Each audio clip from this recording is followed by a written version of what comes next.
Hello, Scrubbies. Howdy. I'm Colin. Michael.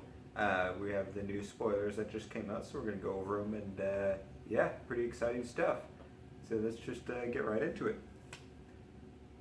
First, we have Grimm, the legendary king of fairy tales.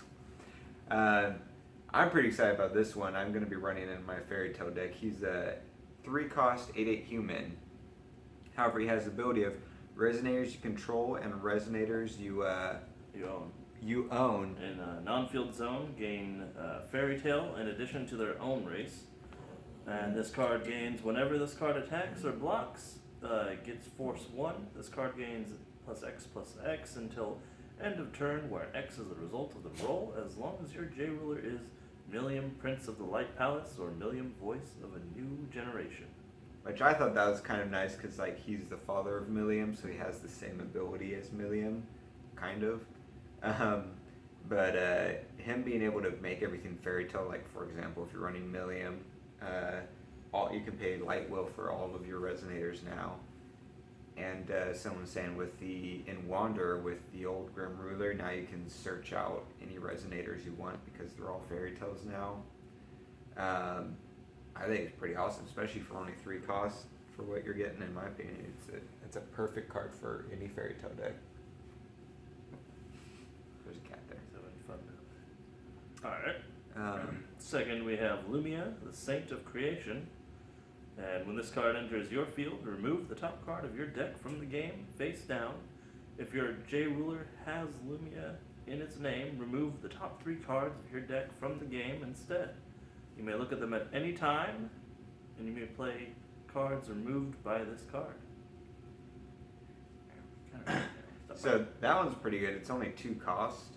So once again, 2 costs, removing the cards from game and they're face down, so they're still secret from your opponent, and you're able to play them. So it just adds almost extra cards to your hand, almost, but it's sort of it doesn't add to your hand. So it's overall, I just think really nice, and it's in the removed area, so your opponent can't do anything to them until you play them. So I think that one's going to be pretty good and interesting too. She's a human, so you can run her, or I would.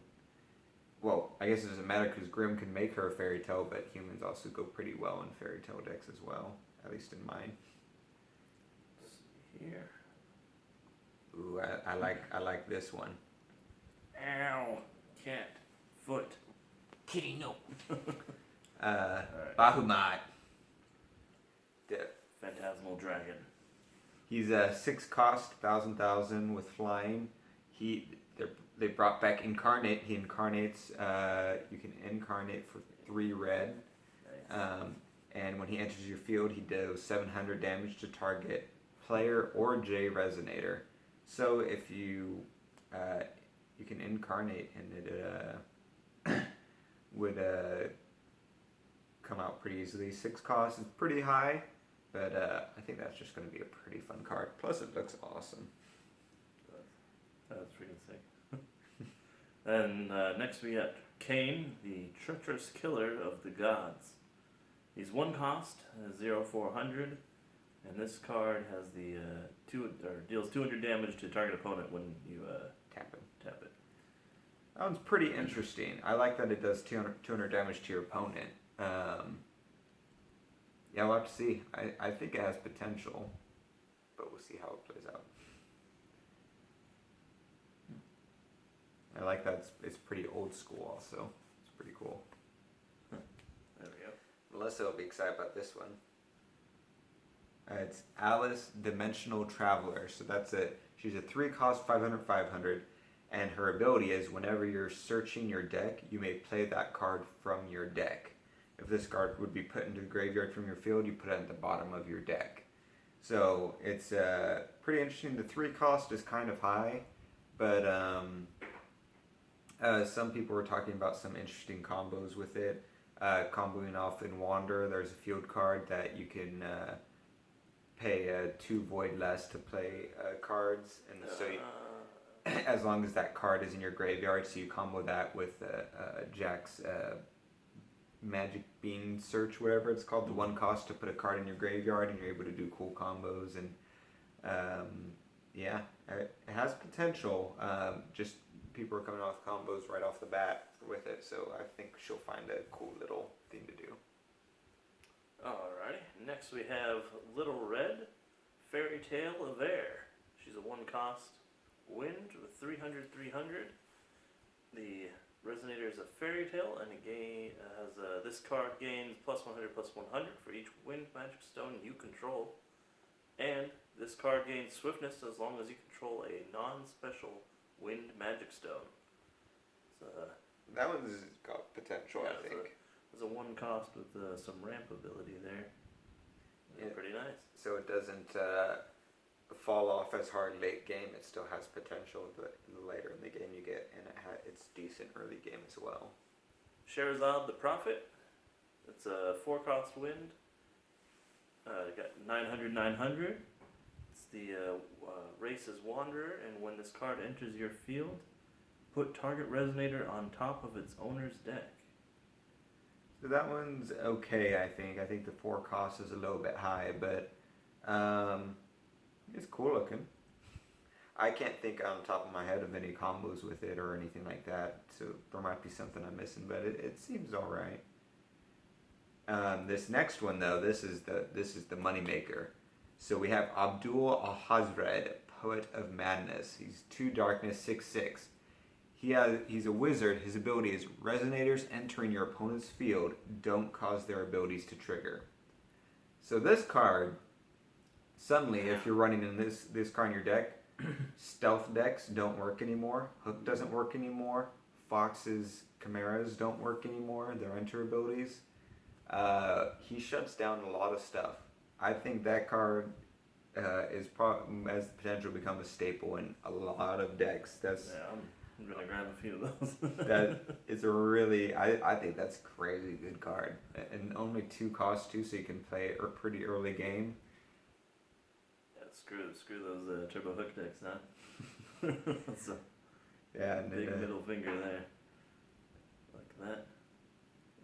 It blocks the previous card we just talked about. Yeah, right. I really like that card. Damn. Alright, Dracula, King of the Undead.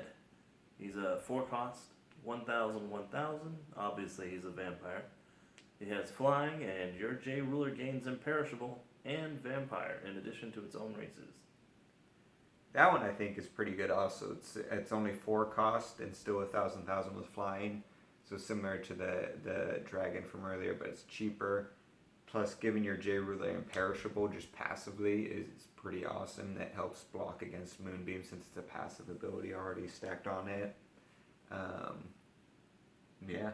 I can't think of anything off the top of my head that would need to be changed to a vampire. I mean, it's just your J ruler. In Wander, probably. That's true. I can't think of anything yet in New Frontiers. Yeah, that's all I play is New Frontiers. I guess there is the starter decks, I think, in vampires, but yeah. Last one is Snow White the Avenger. She's 1 red, 1 white, 1 void, 8/8. Also a fairy tale. They like fairy tales. She has precision, and she gains first strike if your life is 3,000 or less, swiftness if your life is 2,000 or less, and +400 if your life is 1,000 or less. So if you're at 1,000, for 3 costs, you get a 12/12 swiftness first strike precision resonator, which isn't bad. Downside is you're below 1,000 life, so at that point you might be in a little bit of trouble. But I think it's pretty decent for 3 costs. You at minimum have precision 8/8, and you have some extra abilities you can start stacking on there the later in the game you get potentially. But it would depend on the type of deck you're running. It could be really good or yeah. I see some potential with it, but Also very pretty. yeah, I like the art of that one. Because these all have a pretty retro feel for like the older set. Yeah, Valhalla and stuff like that. Well, yeah. And Grim. Yeah, no, I'm digging it. Obviously, I really like the artwork. I think these ones, even more so potentially than the last set of resonators that were spoiled, these have even more play value, especially that one dark one. This is the first Vingolf. Granted, this is only the 3rd one, but it's got most of the cards are playable in some form or another. They're not just throwaway cards, which I don't really like. And even if every single one of them was a throwaway card, they're all gorgeous looking and they're full arts. I would get playsets of them just to have. So I'm pretty excited. Any thoughts from you? I'm just thinking of when they're gonna do the pre-orders. I'm waiting for that. Looks like Some places have started. Oh really? Yeah, we're just waiting for a local shop to start, and then we'll start getting. I'll pre-order. Yeah, February. I think I'm gonna do 3 boxes. Damn. We're gonna be opening several on this channel for sure, Z's. Oh yeah.